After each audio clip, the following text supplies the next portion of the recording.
Halo, Assalamualaikum warahmatullahi wabarakatuh. Terima kasih untuk yang sudah datang ke channel aku. Kalau belum subscribe, tolong jangan lupa di subscribe, kemudian bunyikan lonceng, dan jangan lupa kasih like serta komentar biar aku makin semangat ya. Istri simpanan pria angkuh. Episode 1. Tawaran pekerjaan. Prolog cerita. Nadira Adelia, gadis berusia 20 tahun. Nadira, seorang gadis yang berwajah cantik dengan kulit yang putih, tinggi badan 155 cm, terlahir dari keluarga yang ekonomi rendah, membuat Nadira harus berusaha untuk membantu perekonomian keluarganya. Nadira membutuhkan uang yang banyak untuk biaya pengobatan sang ayah, sehingga Nadira harus memilih untuk bekerja di klub malam sebagai petugas kebersihan toilet. Nadira tidak menduga bahwa dirinya akan mengalami peristiwa yang tidak terlupakan di dalam hidupnya, di mana dirinya kehilangan kesuciannya di malam pertama dirinya mulai bekerja. Nadira dapat mengingat dengan jelas wajah pria yang melakukannya, namun dia tidak mengetahui siapa pria itu. Nadira hanya bisa menerima takdirnya ketika dirinya mengandung anak dari pria tersebut. Setelah peristiwa itu, Nadira harus melupakan semua mimpinya dan berusaha bertahan demi anak yang dikandungnya. Arga Raditya, pria tampan dengan tinggi tubuh 180 cm. Arga, seorang pengusaha sukses, berusia 32 tahun, berstatus bujangan. Arga memiliki banyak bisnis, terutama bisnis bawah tanah yang menjadi aset terbesarnya. Arga, pria yang terkenal sangat angkuh. Arga tidak akan pernah segan-segan untuk menghabisi siapa saja yang dianggapnya tidak suka. Arga yang memiliki tunangan seorang model terkenal yang bernama Lola Amelia. Di saat Arga sudah menikah dengan kekasihnya, Arga baru mengetahui kehamilan gadis yang pernah diambilnya kesuciannya. Arga memutuskan untuk menjadikan wanita itu menjadi istri simpanannya. Arga tidak ingin kehadiran wanita itu merubah kebahagiaan rumah tangganya. Bagaimana kehidupan yang akan dijalani Nadira ketika dirinya menjadi istri simpanan seorang pria angkuh, pria yang merasa dirinya sangat berkuasa? Apakah Nadira mendapatkan perlakuan yang baik dari suaminya? Layakkah suaminya pada umumnya yang menjadi pelindung untuk istrinya? Nadira, aku ada tawaran pekerjaan untuk kamu. Lumayan, gajinya gede. Kerja mulai jam 8 malam hingga jam 4 subuh. Ucap Lala yang saat ini sedang melipat baju-baju yang tadi sudah dibuat berantakan oleh pembeli. Kerja apa? Mulai dari jam 8 malam hingga jam 4 subuh. Ucap Nadira yang memandang temannya dan mengerutkan keningnya. Ini pekerjaan halal. Kamu akan bekerja di klub malam, yang mana pekerjaan ini bukan jadi wanita menggoda seperti kebanyakan atau juga pelayan di klub. Namun, kamu akan bekerja di bagian kebersihan, ucap Lala menjelaskan.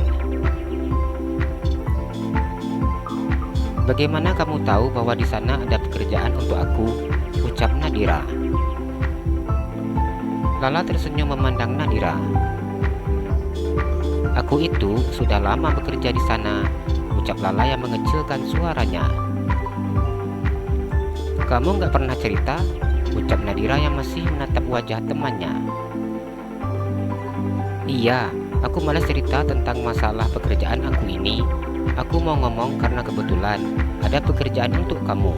Lumayan, di sana gajinya walaupun hanya bersih-bersih, per bulannya dapat 3,5 juta, ucap Lala menjelaskan. Lala diminta oleh manajer klub mencari pekerja untuk jadi petugas kebersihan. Kamu yakin? Tanya Nadira yang membesarkan matanya ketika mendengar apa yang disampaikan oleh Lala. Tentu saja enggak, tapi itu pekerjaannya cukup kotor, Dira, ucap Lala. Kotor bagaimana? Tanya Nadira. Kamu bertugas membersihkan kamar mandi toilet, ucapnya. Membersihkan kamar mandi dan toilet aja digaji 3,5 juta, ucap Nadira yang tidak percaya ketika mendengar apa yang diucapkan oleh temannya. Di sana, pekerjaan yang paling tidak ingin diambil orang adalah pembersih toilet. Karena kamu tahu, yang namanya di klub malam itu pelanggannya kadang pada kotor-kotor. Ucap Lala memberitahu Nadira apa adanya. Kotor-kotor bagaimana? Tanya Nadira yang fokus dengan apa yang disampaikan oleh temannya. Mereka itu hampir rata-rata orang yang kebanyakan minum. Jadi terkadang mereka masuk ke dalam toilet, enggak siram bekas air seninya. Jadi ya bau sekali. Pakai kamar mandi selepas BAB, main tinggal gitu aja tanpa menyiramnya terlebih dahulu. Pokoknya pekerjaannya kotor banget. Makanya jarang ada yang sanggup untuk menjadi bagian pembersih toilet. Ucap Lala yang terlihat geli ketika menjelaskan tentang hal tersebut. Lala menjelaskan bagaimana beratnya menjadi petugas pembersih toilet di sana. Lala tidak ingin Nadira merasa tidak sanggup saat mengambil pekerjaan itu. Aku nggak masalah pekerjaannya seperti itu. Aku pasti sanggup. Gajinya sangat besar. Aku bisa kirim untuk ibu. Aku bisa ngasih untuk biaya sekolah adik aku, biaya berobat ayah. Ucap Nadira yang begitu sangat senang ketika mendengar nominal gaji yang akan didapatkannya. Nadira sudah bisa membayangkan bagaimana bahagianya kedua orang tuanya, serta adiknya bila mendapatkan uang dari kirimannya. Ibunya juga bisa mencari rumah yang lebih bagus daripada rumah yang saat ini ditempati keluarganya di desa. Kalau begitu, bila kamu mau kita akan langsung ke sana pulang dari toko, ucap Lala. Dengan cepat Nadira menganggukkan kepalanya. Kamu di sana kerja bagian apa? Tanya Nadira yang memandang Lala. Lala tersenyum ketika mendengar pertanyaan dari Nadira. Aku di sana bekerja menemani para tamu, ucap Lala yang mengecilkan suaranya. Nadira hanya diam ketika mendengar ucapan temannya. Dilihat dari penampilan Lala, memang terlihat bahwa Lala begitu sangat berani dalam bergaya. Namun, Nadira tidak pernah menyangka bahwa pekerjaan sampingannya menjadi wanita penghibur. Dira, aku sudah cerita dengan Bang Teddy mengenai kamu. Teddy itu siapa? Tanya Nadira. Bang Teddy orang yang bertanggung jawab dengan seluruh pekerjaan yang ada di sana, ucap Lala menjelaskan. Sebenarnya, Lala malas bila disuruh mencarikan pekerjaan untuk di klub. Namun, karena Teddy yang memintanya, maka Lala mau membantunya. Terus apa katanya? Ucap Nadira penuh harap. Bang Teddy meminta agar kamu datang ke sana jam 6 sore ini, ucap Lala. Iya, aku sudah siap, ucap Nadira yang begitu bersemangat ketika sudah selesai merapikan pakaian-pakaian di toko. Karena kamu baru mau akan bekerja, maka kamu harus datang lebih cepat, ucap Lala. Nadira melihat jam yang menempel di pergelangan tangannya. Iya, lokasi tempat kerjanya juga jauh, ucap Nadira. Kamu ikut naik motor aku aja, ucap Lala. Makasih ya Lala, aku sangat senang karena Lala mau bantu aku, ucap Nadira. Kalau aku nggak antar kamu, yang ada kamu nggak tahu di mana lokasinya, ucap Lala yang berjalan menuju ke pintu keluar. Adelia hanya tersenyum saat mendengar ucapan temannya. Sudah ayo, ucap Adelia setelah mengunci pintu, lalu tersenyum dan menganggukkan kepalanya. Motor yang dikendarai Lala berhenti di tempat hiburan malam. Di jam 6 sore seperti ini, tempat ini masih sangat kosong. Apa kamu benar-benar yakin bila di dalam ada orang? Tanya Nadira yang merasa khawatir untuk masuk ke dalam. Tunggu sebentar, ucap Lala yang sedang menghubungi seseorang. Halo bang, Lala sudah ada di parkiran membawa orang yang mau kerja, ucap Lala. Masuk aja lah, langsung ke ruangan abang, ucap Teddy. Oke bang, jawab Lala yang memutuskan sambungan teleponnya. Kita masuk Dira, Bang Teddy menunggu di dalam, ucap Lala yang kemudian berjalan meninggalkan Nadira yang masih terlihat khawatir ketika akan masuk ke dalam ruangan.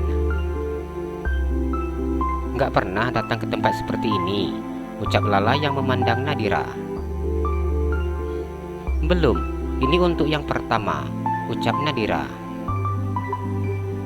Lala tertawa mendengar ucapan Nadira. "Aku hanya berpura-pura bertanya aja. Orang seperti kamu mana mungkin pernah masuk ke sini," ucap Lala yang tertawa. "Aku ini orang desa, mana mungkin bisa datang ke tempat seperti ini. Aku datang ke sini untuk bekerja," ucap Nadira yang memajukan bibirnya. "Kamu tidak perlu mengatakan itu, aku sudah tahu," ucap Lala yang tertawa.